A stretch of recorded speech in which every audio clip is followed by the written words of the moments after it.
welcome to Sister Storytime. And today's story is our first European tour. And this is a very special story for me because this is honestly like some of my favorite touring memories of all time. And honestly, there's so many that I couldn't fit all of them into one story time for this specific tour. But I thought I would just share some of like the most memorable moments for me from that tour and just what it meant to me. Okay, so let me take it back to, I looked up the tour poster because I wanted to make sure I didn't get the year wrong. 2015, spring of 2015. So if you don't know our history super well, we put up our Party in the USA video that went viral. I was gonna say that went wild. That went viral in 2009.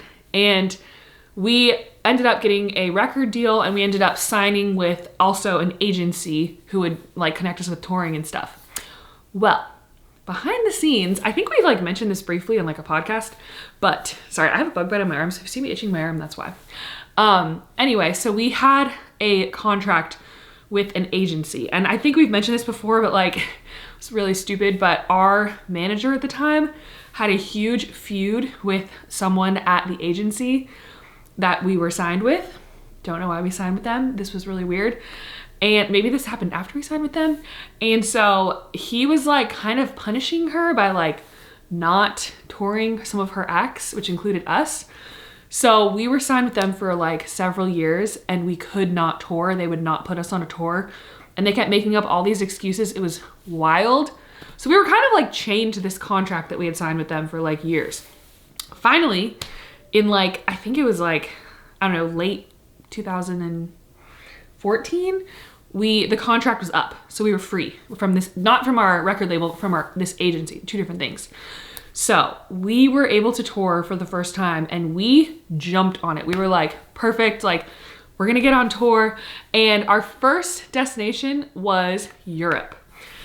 So we planned this tour and honestly, I feel like this was kind of something we did more like ourselves. Like I think my mom, she worked with like agents at venues and stuff, but I think my mom was honestly like one of the main people that put this whole tour together. And we went to Braga and Lisbon in Portugal. We went to Madrid and Valencia in Spain. We went to Frankfurt, Cologne, Munich in Germany, Zurich, Switzerland, London, and Berlin in Germany.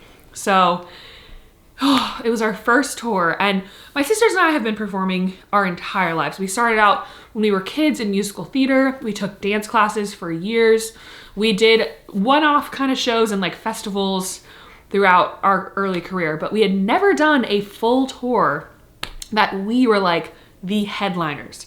So we were extremely nervous and we didn't know if anyone was gonna come. It was so scary, but we'd gone to Europe a few times like for different festivals. I think at that point we'd been to like Madrid and London, maybe Germany. I think we'd been to Germany before, but, and we'd always had like these big crowds of people would come to see us and it was like always successful, but we were still really nervous. So for our first European tour, we worked our butts off for like, I don't even know how many months. Like we practiced every day for hours and hours and hours. Like it was exhausting. I remember like standing in our living room where we lived in Malibu and just practicing and practicing and playing our instruments over and over. I was playing the bass and my fingers were like so sore from playing it. And it was just like such a work of like a labor of love is the word.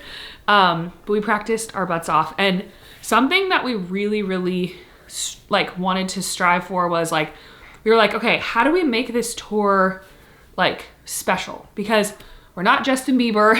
We can't afford to do like millions and millions of dollars towards these like big sets and like crazy costumes and stuff. Like it really was just us. And we were kind of in this like very grungy phase. If you listen to our Hearts on Fire album, like it was a mixtape at first, now it's an album. You kind of know we were like all into like flannels and combat boots. Like it was a very grungy time for Cimarelli, which I personally loved that. So anyway, we're preparing for this tour and something that we did was we watched a lot of YouTube videos of performers that we looked up to. So some examples of that were like Ed Sheeran, U2, I I think we might have even watched like Shania Twain. And we watched like Bruce Springsteen, like these like old school acts that have been around for decades that have had like huge touring success. And we would watch their videos over and over again, and we would sit and discuss like, what do you think about that performance was good? Why do you think people like this? Like, and the thing that we came to over and over again was, it's kind of almost surprising, was like, a lot of these people, most of them, honestly, it was like, it's not even like they had like this perfect outfit or the most incredible sets. Like, yes, of course, that's always fun to go to a concert where they really put a lot into that stuff. But the thing that stood out to me the most was that it really was more, these performers were so fearlessly authentic and they were so vulnerable. Like, you could tell they were being themselves and the crowd was really responding to that. So like, that was our mindset going into it. We were like, okay, we are going to like take this simple show, just us. It's pretty much acoustic. Like, I was playing acoustic bass. Amy's playing acoustic guitar. I think Lisa was playing cajon at the time, which is like drum that you sit on. And it was very simple, very stripped down, but the result was like this show that we poured our hearts into. We shared stories on stage. This is something that was like really surprising, was that we all cried on stage at the first show. I think it was during You're Worth It. And I think we cried like almost every single show after that of the tour. I think I consistently did, but I'm really extra sappy.